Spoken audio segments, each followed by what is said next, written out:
America నుండి ఇండియాకి డబ్బులు పంపాలంటే ఇప్పటికీ ఆ పాత పద్ధతులేనా? అందుకే వచ్చేసింది మై పర్సు. Download now. అమెరికాలో ఘోర విషాదం చోటు చేసుకుంది.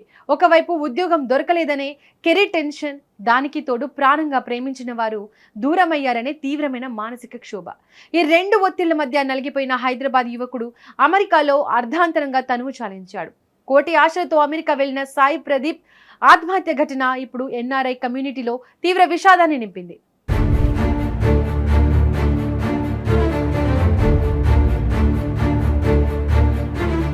హైదరాబాద్లోని దమ్మాయిగూడకు చెందిన సాయి ప్రదీప్ 2024లో ఉన్నత చదువుల కోసం అమెరికా వెళ్లారు. టెక్సాస్లోని శాన్ ఆంటోనియాలో తన అన్నతో కలిసి ఉంటూ ఆండర్సన్ యూనివర్సిటీలో కాలేజ్ ఆఫ్ బిజినెస్లో మాస్టర్స్ పూర్తి చేశారు.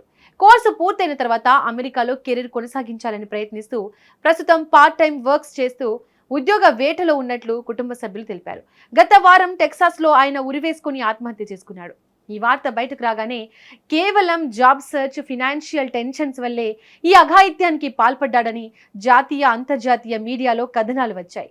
కానీ తాజా అధికారిక సమాచారం, పోలీసుల విచారణ వివరాల ప్రకారం కేవలం ఉద్యోగం దొరకకపోవడం మాత్రమే కాదు, వ్యక్తిగత కారణాలు, ముఖ్యంగా ప్రేమ వైఫల్యం కూడా ఆయన తీవ్ర మానసిక క్షోభకు గురి కావడానికి ప్రధాన కారణమని తెలుస్తోంది.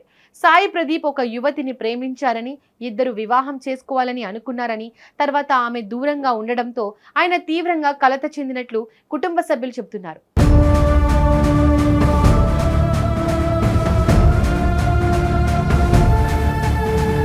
వ్యక్తిగత జీవితంలో ఎదురైన చేదు అనుభవాలకు అమెరికాలో ఉన్న ఒంటరితనం తోడవడంతో తట్టుకోలేక ఈ కఠిన నిర్ణయం తీసుకున్నట్లు సమాచారం.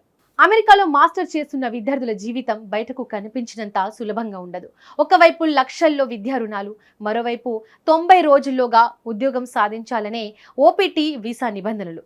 వీటికి తోడు వ్యక్తిగత బంధాల్లో ఏమైనా సమస్య వస్తే ఆ ఒత్తిడిని పంచుకోవడానికి అక్కడ కుటుంబం అందుబాటులో ఉండదు. ఈ ఒంటరితనం అనేది విద్యార్థులను మానసికంగా తీవ్రంగా కుంగదీస్తోంది. ఈ విషాదం ప్రతి ఎన్ఆర్ఐ విద్యార్థికి, వారి తల్లిదండ్రులకు ఒక సీరియస్ రిమైండర్. ఉద్యోగం రాకపోవడం లేదా ఒక రిలేషన్షిప్ బ్రేకప్ అవ్వడం అనేది జీవితానికి ముగింపు కాదు. అమెరికాలో ప్రతి యూనివర్సిటీలో counselling and mental health services ఉచితంగా అందుబాటులో ఉంటాయి. మానసిక ఒత్తిడి అనిపించినప్పుడు ప్రొఫెషనల్ హెల్ప్ తీసుకోవడం వీక్నెస్ కాదు. అలాగే తల్లిదండ్రులు కూడా పిల్లల కెరీర్ గురించి మాత్రమే కాకుండా వాళ్ళ ఎమోషనల్ బ్యాలెన్స్ ఎలా ఉందో రెగ్యులర్గా గమనిస్తూ ఉండాలి.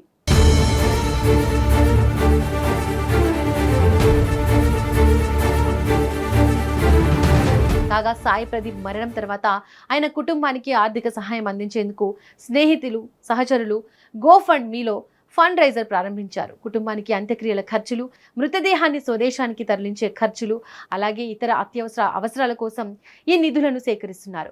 ఈ ఊహించని ఘటనతో హైదరాబాద్లోని సాయి ప్రదీప్ కుటుంబంలో తీవ్ర విషాదం అలుముకుంది. చేతికందిన కొడుకు ఇలా తిరిగి రాని లోకాలకు వెళ్ళిపోవడాన్ని ఆ తల్లిదండ్రులు జీర్ణించుకోలేకపోతున్నారు. మృతదేహాన్ని వీలైనంత త్వరగా హైదరాబాద్కు తరలించేందుకు ఏర్పాట్లు జరుగుతున్నాయి.